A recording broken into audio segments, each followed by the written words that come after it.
So what is Bitcoin?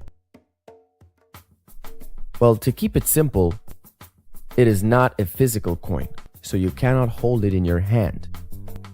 Bitcoin is an independent digital currency. This means that there is no federal bank or government controlling the coin supply. It is decentralized. Moreover, the supply is a fixed number and can never be exceeded.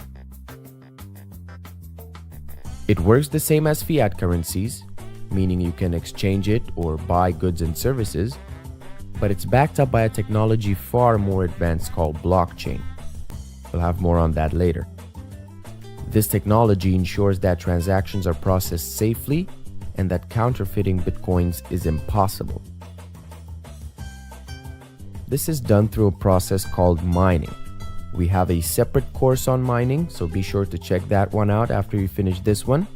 But as a brief explanation, the role of a miner is to verify and add transactions to the network. Bitcoin was created in 2009 by an unknown person with the alias Satoshi Nakamoto as a solution to our flawed monetary system that brought about the financial crisis.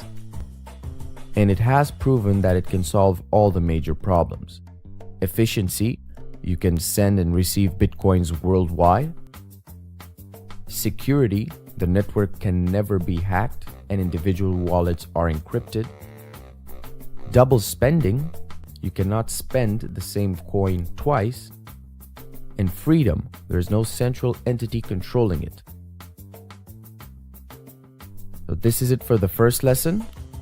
See you in the next one.